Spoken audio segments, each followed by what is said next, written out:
Salut Max et salut à tous, bienvenue dans ce GSM Show numéro 258 évidemment. Bien sûr, on sait que tu tiens les comptes. Dans ce show, on va parler du Tour de France Femmes et on va faire sa preview bien sûr parce que ça commence ce week-end. Et on va se poser une question épineuse, comment empêcher Tadej Pogačar de remporter tous les maillots du Tour de France? Le Tour de France homme. Ouais. Mais on parle des hommes ou des femmes? Et ben on va parler des deux parce que, eh oui, on est sur une semaine pleine de Tour de France et c'est pas pour nous déplaire. On pourra parler des anecdotes de la semaine aussi? Oh oui, je sais que tu en as 2 ou 3 sous le coude. Bon allez, c'est parti pour ce GCN Show. Bon Louis, tu me parles de comment arrêter Pogačar pour gagner les 3 maillots du Tour de France, plus le Tour de France, plus absolument toutes les étapes. Quelles sont vraiment les possibilités? Parce que clairement, bon là en ce moment, hein, ce n'est plus un coureur, Pogačar, il est passé au rang de extraterrestre. Clairement, je le sais, je me suis mesuré à lui sur le contre-la-montre, ça n'a absolument pas marché. Oui, 11 minutes en une demi-heure, c'est ça? Exactement, Ouais. en 23 minutes 23 pour lui minutes pour et lui, 35 pour moi. Donc moi j'ai la demi-heure, lui il a le quart d'heure, tu vois. Ouais, c'est pas le même test quoi. Lui c'est un test 20 minutes, toi c'est un test 30. Bon. Exactement. C'est très compliqué puisque dans cette semaine il a remporté 2 sur 3 arrivées au sommet et la troisième. Et les points, évidemment, qui vont avec les points de la montagne, les points du maillot vert. Et il n'y a que Timen Sarasman qui, au gré d'un numéro incroyable, a réussi, et en partant tôt aussi, à l'emporter. Mais sinon, Pogačar, il semble quand même inarrêtable. Malgré un superbe contre-la-montre de Vingegaard, il n'a rien pu faire. Non, mais Vingegaard roule très très bien cette année. C'est le problème, c'est que Vingegaard est très fort. Son équipe est très forte, ils essayent sur tous les terrains. Et pourtant, Tadej résiste, même agacé, il ne craque pas. On peut d'ailleurs mettre ça à son crédit que malgré cet agacement permanent et ces assauts permanents et toute cette pression, cette responsabilité, il ne craque pas, il en profite même parfois pour mettre un petit contre et grappiller quelques secondes. J'ai cru qu'il était pas bien dimanche sur la dernière arrivée, ou plutôt à Super Bagnères, pardon, le samedi. J'ai cru qu'il était pas bien et d'ailleurs il a peu attaqué, Vingegaard a essayé. T'as eu peur? J'ai eu peur qu'il reprenne 2 minutes en 2 km à Timen Sarasman qui a fait un numéro de dingue en mettant 2 minutes aux compagnons d'échappée dans les derniers kilomètres de Pérosourde. Donc prendre 2 minutes sur un col roulant, c'est monstrueux. Et il n'a pas craqué, il a fait un numéro de dingue et là je me suis dit non, Poggi, fais pas ça, s'il te plaît. Je pense qu'il t'a entendu. Laisse la victoire. On sait que jamais 203, mais laisse-lui la victoire. Ineos, ils en ont besoin, sans déconner. Ouais, tout le monde en a besoin à part lui. Mais non, il a dû t'écouter après t'avoir puni la veille, il t'a écouté, le samedi. Mais voilà, effectivement, je pense qu'un Pogačar très en forme, je ne serais pas posé de question. Déjà, son équipe aussi n'avait pas l'air au mieux parce que les relais étaient courts et moins appuyés que les jours précédents. Donc UAE très en forme, clairement Arensman, il l'aurait malheureusement dévoré. Ça n'a pas été le cas. Cependant... Alors, pour les points, faisons le point. Honnêtement, on va commencer par la montagne, c'est le plus évident, c'est le plus simple. Voilà. Alors, il reste des arrivées au sommet. 3. Mont Ventoux, La Plagne, Courchevel, Col de la Loze. C'est un problème parce que c'est des arrivées au sommet hors catégorie qui vont pas être propices aux échappées et notamment pas à Lenny Martinez, actuel leader avec 8 points d'avance. Mais malheureusement, Martinez, notre petit Lenny, il montre pas forcément toutes les garanties. Il est présent, mais... Alors, déjà, étape par étape, si on regarde l'étape du Ventoux, c'est Montpellier Bédouin et après Ventoux. C'est-à-dire que ça va être une grosse échappée, j'espère, 20 coureurs. Ouais, c'est cohérent. Qui roule. Et Lenny Martinez sur le Ventoux, il la connaît par cœur parce qu'il avait gagné la course CIC. Là. C'est vrai. Donc, peut-être celle-ci, il peut la mettre, ce qui serait fantastique. Clairement. Ça lui ferait grand bien dans sa chasse au maillot à poids. Il fait quand même un superbe Tour de France. C'est vrai. Plein de fougue, on va dire. Ouais. Donc voilà, après les 2 autres de montagne dans les Alpes, elles sont monstrueuses, notamment celles qu'ont fait les amateurs sur l'étape du Tour, avec les 130 km et 4005 de dénive. Là, j'ai peur que le classement général s'enflamme. La question, c'est à quel moment est-ce que Pogačar va pouvoir passer les cols précédents? L'avantage des 2 dernières étapes de montagne, c'est qu'il y a des cols hors catégorie plus tôt, notamment sur celle-ci de la Plagne, plus tôt, qui peuvent permettre aux échappés d'aller glaner ces points-là. Et peut-être pas Pogačar qui lui attendra, par contre l'arrivée au sommet où là effectivement ça reste un problème. Point positif pour Lenny, c'est que les points des arrivées au sommet ne sont plus doublés. Oui, ça justement parce que c'était beaucoup trop facile entre guillemets. Donc voilà, moi je pense aussi à Timen Arensman parce que vu le numéro qu'il a réalisé, s'il y en a un qui peut faire un grand raid, notamment dans cette fameuse étape vers la Plagne, où il peut aller glaner 2 voire 3 color catégories d'ici la fin du Tour de France, bah, c'est peut-être lui finalement qui peut faire. Il a 12 points de retard sur Lenny, ce qui est quand même pas rien, mais il a que 4 points de retard sur Pogacar. Et ça, finalement, ça peut vite être gommé. Sachant qu'un sommet, c'est 20 points, c'est ça, hors catégorie? Alors, j'ai ici le Tour Malais, barème. c'était 20 points. Donc, Ici, le barème, c'est 20 points pour un col catégorie si on passe en tête, 10 pour un première catégorie, 5 pour un deuxième catégorie, 2 pour un troisième catégorie et 1 point pour un quatrième catégorie. Mais ça, il y en a quasiment plus et surtout, bon, ce sera clairement pas décisif vu le programme. Mais ça veut dire que sur une étape, on peut marquer au plus 60 points, ce qui est déjà ce qu'a Lenny Martinez aujourd'hui. Exactement. C'est-à-dire qu'en une seule étape, on peut en théorie reprendre le maillot à poids au leader actuel après 15 jours. Ce qui fait que tout reste à jouer pour ce maillot-là. Honnêtement, ce serait beau pour Lenny Martinez, après son grand-père, Mariano Martinez en 78, qui remporte ce maillot à poids. Honnêtement, ça va être chaud, Lenny. J'espère que tu en as gardé et que tu as progressé au fil de ces 15 jours. D'un autre côté, si Poggi ne se dit pas je gagne tout pour faire des statistiques comme Mbappé, tu vois, au football, non, sans déconner. Ouais, mais c'est bien son genre. Là, le classement général, il est torché. C'est sa priorité. Après, attention, une défaillance en montagne, ça arrive vite et on peut perdre très très gros en rien de temps. Ouais. C'est toujours possible. Maintenant, à la pédale, effectivement, il a montré aucun signe de faiblesse jusque-là. Le problème, c'est qu'il faudrait qu'il ait une défaillance de 15 minutes. Oui. Ça lui est arrivé. Passons maintenant au maillot vert. C'est peut-être ce maillot où il va y avoir le plus de challenges. Et je ne serais pas surpris qu'il aime ça, les challenges. Il aime écrire l'histoire. Et honnêtement, s'il a l'occasion de remporter le maillot vert, il va le faire. Il va le faire. Et d'un autre côté, ce serait tellement extraordinaire que moi j'ai presque envie de le voir à la lutte avec Milan, tellement ça n'a pas de sens. Ce qui s'est passé sur cette dernière semaine, c'est qu'en fait l'écart est resté stable pour une simple et bonne raison, c'est que Tadej il gagne l'étape. Et sur une étape de montagne, c'est 20 points aux arrivées au sommet. Je vérifie pour être sûr, c'est bien ça. 20 points aux arrivées au sommet pour le maillot vert. Oui. Et c'est exactement ce qu'on donne à la victoire du sprint intermédiaire. Donc en fait, ce qui se passait, c'est que Milan il gagnait le sprint intermédiaire et Tadej il gagne l'arrivée statu quo. Voilà. Sur l'étape de montagne. Et c'est là où Milan est fort cette année, c'est qu'il arrive à stopper un petit peu l'hémorragie sur des étapes qui lui sont peu propices. En même temps, l'étape de Pau Super Bagnères, je l'ai reconnu. Le sprint, il était vraiment au début de l'étape. Ils avaient fait 30 ou 40 km. Ils n'avaient pas attaqué le premier col de la journée. C'est fait en sorte par les organisateurs pour rajouter un peu de suspense. C'est ce qui va se passer au Mont Ventoux, où là on peut encore espérer un statu quo 20 partout. Et l'étape qui part d'Albertville, il y a un sprint intermédiaire kilomètre 8 à Usuil. Départ.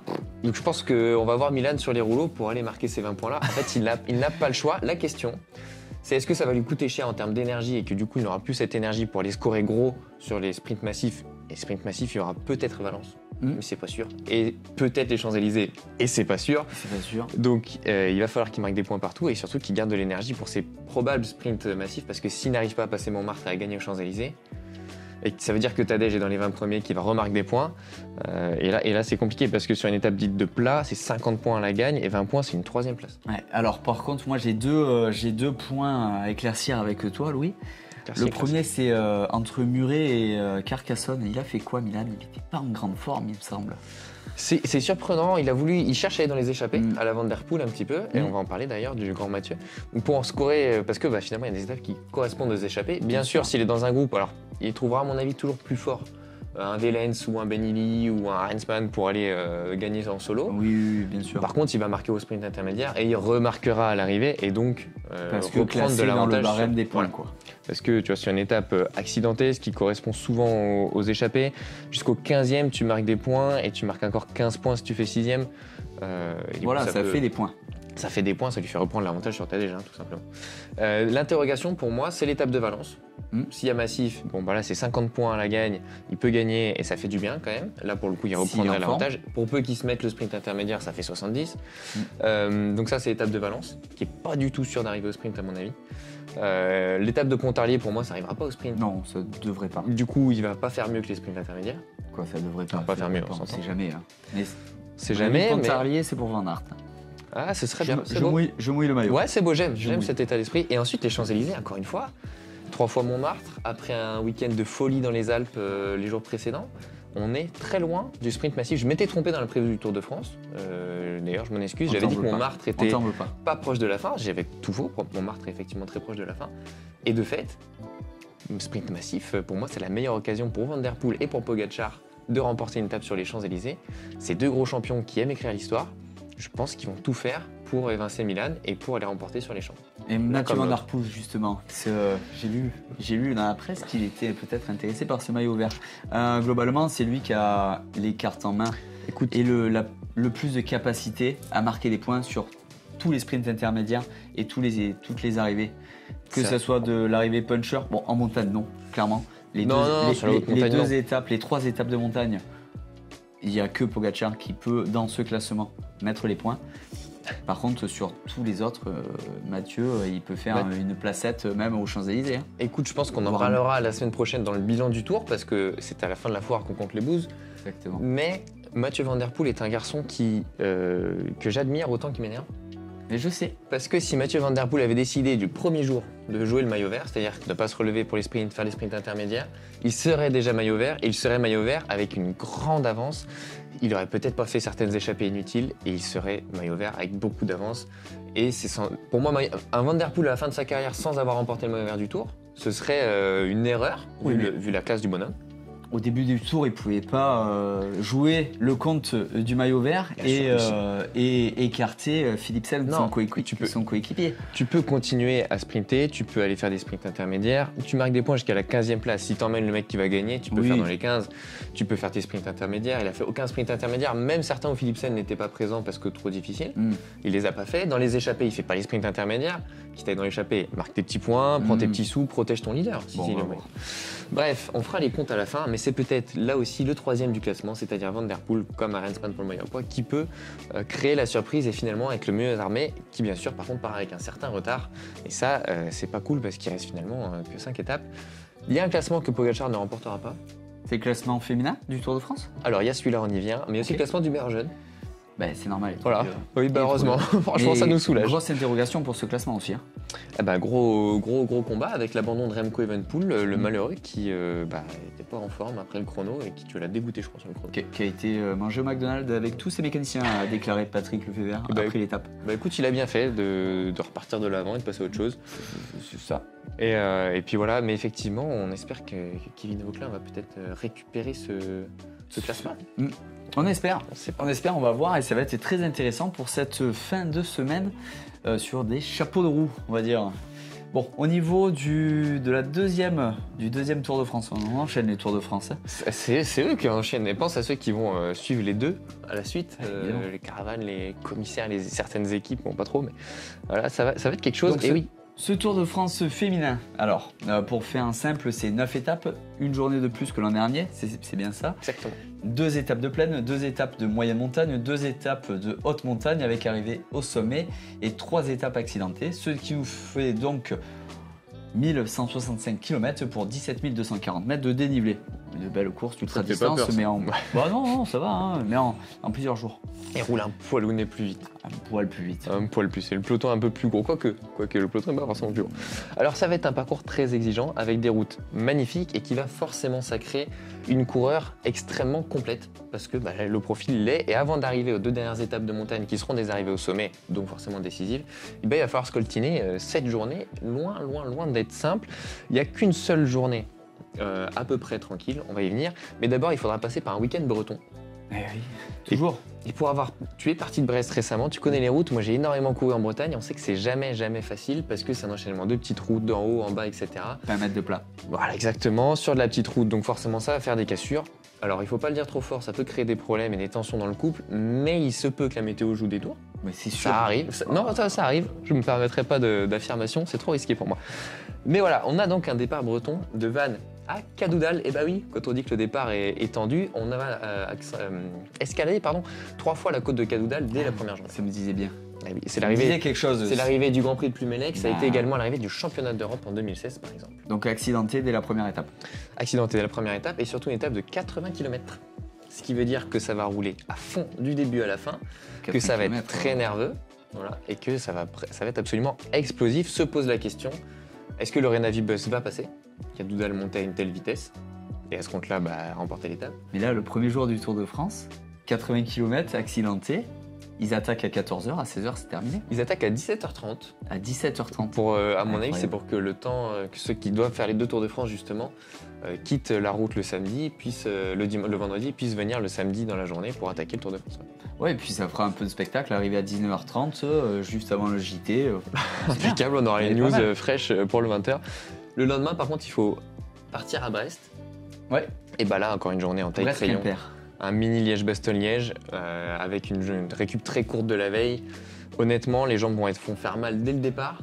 Et bah, ça va pas s'arrêter jusqu'à l'arrivée, tout simplement. Mais c'est ce qu'on a aimé l'an dernier et l'année précédente. Voilà, c'est cette tension et ce suspense de course qu'on a chez les femmes, car les équipes sont plus ouvertes, elles cadenassent moins le peloton et les coureurs. Et j'avais vu une déclaration de Demi Vollering qui disait que peut-être chez les hommes, ils sont plus sympas entre eux, entre les règles non dites du cyclisme, notamment lorsque Pogacar a chuté, que Vingegaard a demandé aux autres d'attendre le maillot jaune. Exactement. Et le maillot de champion du monde, s'il n'était pas maillot jaune. Oui. Ça. Donc, c'est vrai. Donc une tenue de moins champion du monde à vendre sur le marché parce qu'elle est rayée. Mais oui, voilà. Donc on sait ça va être hyper explosif comme course et avec des étapes aussi resserrées, ça va être assez simple. Mais en fait, ce qui est intéressant, surtout en l'absence de contre-la-montre individuelle, même si j'adore l'exercice, forcément ça réouvre un petit peu plus, c'est que pendant quasiment toutes les journées, on va y venir, on va avoir une lutte entre les sprinteuses, les favorites juste pour les étapes, les favorites du classement général. Et comme j'ai pu échanger pas mal, avant d'arriver et de se soucier du col de la Madeleine qu'on aura sur le week-end final par exemple, avant d'en arriver là et de se dire oh là là, Madeleine c'est dur et c'est long à monter, il va falloir déjà avoir accompli beaucoup de travail, ne pas s'être fait piéger, parce que par exemple le 3e jour, et ensuite on passera à la course elle-même, c'est le plus simple sur le papier, de la Gacilly à Angers, premier aux sprinteuses. Ok, sauf qu'en fait, ça fait 166 km, ce sera la journée la plus longue, après un week-end, on l'a dit, très exigeant, avant des étapes très exigeantes. Et donc même cette étape-là, même si les sprinteuses vont sans doute pas laisser passer leur meilleure occasion de la semaine, on peut être sûr que ça va batailler et qu'on va pas leur offrir sur un plateau ce sprint, mais que les sprinteuses vont devoir, et leurs équipes surtout, vont devoir rouler toute la journée, pendant plus de 4 heures, pour avoir ce sprint massif, avoir sûr d'en avoir, parce que sinon, derrière, on n'a que des étapes accidentées, on a une arrivée à Ambert, une arrivée à Guéret, que des finales compliquées, et ensuite on part sur Chambéry, qui serait une étape parfaite pour les échapper, avant le week-end de montagne, où là, ce sera les favorites qui vont se disputer avec toi. Le week-end de montagne, on en parlera mardi prochain. La semaine prochaine, évidemment. Pendant le GCN Show. Au niveau des favorites du classement général et des personnes à suivre, à quoi on s'attend, Louis ? Eh ben, c'est là encore, on va dire qu'on en fait des caisses, mais regardez la course et vous verrez que c'est à juste titre. On a tout simplement les 2 vainqueurs sortants. Alors quand Pogacar est au départ du Tour de France, on a aussi les 2 vainqueurs sortants. Bien sûr. Mais évidemment, Kasia Niewiadoma va vouloir prouver que l'année dernière, c'était pas une erreur de parcours ou une circonstance, mais elle va vouloir confirmer. Demi Vollering est la grandissime favorite. Elle n'a été battue qu'une seule fois cette saison sur une course par étape et elle était arrivée fatiguée sur la course. C'était pas vraiment une surprise. Grâce à son équipe, évidemment. Son équipe française. Elle a la meilleure équipe du plateau avec, on le rappelle, Juliette Labousse et Vita Music qui étaient leaders l'an passé, qui sont complètement dévoués à son service. On aura également Élise Chabet par exemple. Pour ce qui a été annoncé, on laisse la presse annoncer le reste de la sélection. Mais, et la championne de France. Et tu verras dans l'annonce de la sélection, c'est sorti, je crois, c'est sorti dans la presse. Il y aura effectivement la championne de France pour la soutenir dans les étapes accidentées où le placement sera primordial. Bref, elle a la meilleure formation. Elle a quand même un esprit de revanche, même si elle est très digne avec ça. Elle est motivée pour montrer que... Si elle fait la course, c'est pour gagner. Oui, mais là, elle a quand même une petite force en plus cette saison pour montrer que voilà, elle est mieux à la FDJ Suez et que l'an passé pour elle, par contre, c'était une erreur de parcours. Donc on va voir le choc des titans avec ces deux-là, arbitré par Longo Borghini qui vient de remporter le Giro. Qui est en pleine forme. Qui est en pleine bourre, qui fait une saison extraordinaire. Seule interrogation, elle n'aura pas eu la préparation 100% avec ses Tours de France puisqu'il y a eu le Giro qui s'est terminé la semaine dernière. Donc potentiellement, voilà, on sait que Vollering par exemple était en altitude, de même que Pauline Ferrand-Prévot ou d'autres. Peut-être que ça lui manquera ou peut-être qu'elle bénéficiera de la course. On verra. Pauline Ferrand-Prévot, on peut s'attendre à quelque chose. C'était son objectif, elle a annoncé l'hiver dernier. Est-ce que c'est toujours d'actualité ? Je finis avec Marlène Russer, qui pour moi est la 4e un petit peu prétendante à la victoire finale, qui est partie de SD Works pour ça à Movistar et qui fonctionne bien puisqu'elle a remporté le Tour de Suisse devant Vollering. Donc c'est la seule à avoir défait Vollering cette saison, même si elle a marqué un petit peu le pas relatif sur le Giro. Bon. Côté français, Oui. Côté français, on a de quoi faire. Puisque tu l'as dit, on a Pauline. Alors très sincèrement, je sais pas ce que tu en penses, moi je la vois pas forcément jouer le général. Elle a montré sur les classiques qu'elle était très forte. Et ce qui correspondait le plus à ses capacités, clairement. Elle venant du VTT, c'est vrai que sur les courses d'un jour, on n'avait pas trop de doutes, mais elle a prouvé qu'elle avait largement la vitesse et la puissance nécessaire. Là, sur une course à étapes, elle s'est retirée du Giro à mi-Giro, il me semble. C'est pour moi, on peut être ébloui par elle. C'était la Vuelta, non? C'est la Vuelta peut-être. Mais en tout cas, oui, une des deux. Elle a fait un grand tour juste avant qu'elle a arrêté au milieu. Et je pense qu'elle peut claquer une étape où le général, c'est un peu la carte joker. En fait, je pense que les étapes toutes ces étapes accidentées, justement, type classique, tout simplement, lui conviennent à merveille, comme tu l'as dit. Et de fait, si ces étapes lui conviennent à merveille, elle va arriver avant le week-end final, en bonne position au classement général, sans doute en confiance, parce qu'il est effectivement très probable, enfin très possible en tout cas, qu'elle gagne une étape. Donc à partir de là, il lui reste 2 étapes à fond, et puis de toute façon, il n'y a pas de question à se poser. Et puis clairement, la montagne, elle sait faire. Le dénivelé. Mine de rien, elle sait faire. Elle était en stage altitude à Tignes, où elle a pu sans doute reconnaître certaines des routes de ce final. On sait qu'elle a cette capacité à se préparer pour le jour J. Et ça, c'est quand même. Le problème, c'est qu'il y en a 9 des jours. 9 jours J. C'est ça le plus gros problème. C'est un peu. C'est là où je dis que le classement général, ça va être un petit peu juste. À l'inverse, par exemple, d'une Marion Bunel, qui, pour moi, fait figure de favorite pour le maillot blanc, notamment. Et qui dit maillot blanc dit forcément bonne place au classement général. C'est un classement qui a souri aux Françaises par le passé avec Cédrine Carbol il y a 2 ans, qui a gagné l'étape l'année d'après. Donc on souhaite la même trajectoire à Marion Bunel, qui est toujours resplendissante en montagne et qui pourra profiter de la Smile the Bike et de Pauline Ferrand-Prévot pour passer ces étapes qui peut-être lui correspondent un peu moins. Cédrine Carbol, toujours. Cédrine Carbol, saison incroyable. La fiabilité. La fiabilité. Alors, elle sera à domicile pour l'étape de Brest. Donc ça, il y aura de l'ambiance et elle sera motivée sur une étape qui lui convient. La veille, c'est Marie Lenette, la championne de France, qui sera à domicile. Et d'ailleurs, on vous donne rendez-vous, petit placement personnel, Max, si tu me le permets. On vous donne rendez-vous dans Cadoudal, au virage Lenette. Il y aura un virage Lenette. Il y a un virage Lenette, tu es le bienvenu si tu veux venir mettre l'ambiance. Déguisé. Attention à la voiture d'Ineos. Oh oui, oui, non, on sera là. On sera là bien avant les voitures vont nous voir. Tant mieux. J'ai hâte de voir mais ça. Cédrine sera intenable. C'est sa marque de fabrique. Elle n'a jamais déçu de ce point de vue-là, donc elle sera intenable. Maillot blanc il y a 2 ans, on l'a dit, vainqueur d'étape l'an passé. On va bien voir ce qu'elle nous réserve pour cette année, mais ce sera sans doute du très très haut niveau. J'aurai un œil, et je finirai là-dessus, sur Ségolène Thomas, m'a-t-on dit dans le peloton, qu'elle grimpait très bien, et que peut-être ces dernières étapes lui seraient favorables si elle participe au tour, parce qu'on n'a pas les compos définitives, de même que Delixine Mermont. C'est à l'aise en montagne. Donc voilà, de quoi faire pour les Françaises, peut-être pour un maillot à poids, qui sait. Bon, écoute, on va voir et suivre ça avec attention. Là maintenant on passe aux news de la semaine et au niveau news de la semaine on en a assez avec le Tour de France, mais j'ai rajouté 2 petites news. La première c'est la chaussette de Primož Roglič. Oui, la chaussette, on l'a vu rouler avec des chaussettes courtes en montagne et on s'est dit ok bon, déjà on l'avait vu avec des poils il y a 2 saisons sur un contre-la-montre. Et ça toi vraiment ça te rebute les poils au pâte. Ça les poils ça me rebute. Du coup on s'est dit que j'ai lu dans la presse qu'il n'avait plus rien à faire du style et que maintenant il était en roue libre totalement. Non, et c'était bien calculé. En fait, ils ont pesé dans la balance l'aéro vs le rafraîchissement, en fait l'air qui passe pas à travers les chaussettes. Et ils ont dit que pour les étapes de montagne, l'aéro était moins important que le rafraîchissement des chevilles. Donc voilà l'explication des chaussettes Gate de Primož Roglič. Et on passe à une deuxième. Ça va loin. Ça va loin, ça va très loin. Mais vaut mieux ça. Au moins, il n'était pas embêté sur la hauteur de chaussettes réglée par l'UCI. Je peux pas me moquer, c'est quelque chose que j'ai fait sur un championnat de France de chrono sous la canicule où on a enlevé autant de tissu que possible dans les règles de la bienséance. Et tu dois être beau, Bah écoute, apparemment j'avais 7 ans d'avance sur Primož Roglič. Mais non, on n'était pas beau. Écoute, deuxième information de la semaine, Julien Alaphilippe qui lève les bras dimanche pensant qu'il remporte l'étape. Il confesse justement sur le plateau de France Télé. Juste après, je suis passé pour un con en levant les bras. C'est bon. Quand on est 2 fois champion du monde, qu'on n'a pas la radio et que l'étape est aussi intense, on a le droit de lever les bras. c'est bon. Même pour célébrer une 3e place en vrai. Bah, en vrai, Ouais. il règle règle un Wout van Aert beau- au sprint. ouais, il- Donc, quelle étape, quoi. clairement, et en plus de ça, il se déboîte l'épaule au début de l'étape. Voilà, quand même. Il se déboîte l'épaule, il remonte tout seul dans le peloton, il se met dans l'échappée. Dans le contre, il dans va le contre. dans l'échappée. Il aide son leader pour Il l'échapper aide Michael Storer. et il fait 3e. C'est bon. Il peut lever les bras en vrai. Honnêtement, Franchement, il aurait pu dire j'étais content de ma course, j'ai levé les bras, ce serait passé crème. ouais, dans tous les cas, entre ça, plus la pancarte qu'il a rendue, C'était incroyable C'est cette bon. histoire. Ouais. honnêtement, C'est vrai. Julien Alaphilippe, Ouais, il nous pour éblouit moi, toujours, reste lui, hein. le champion du monde.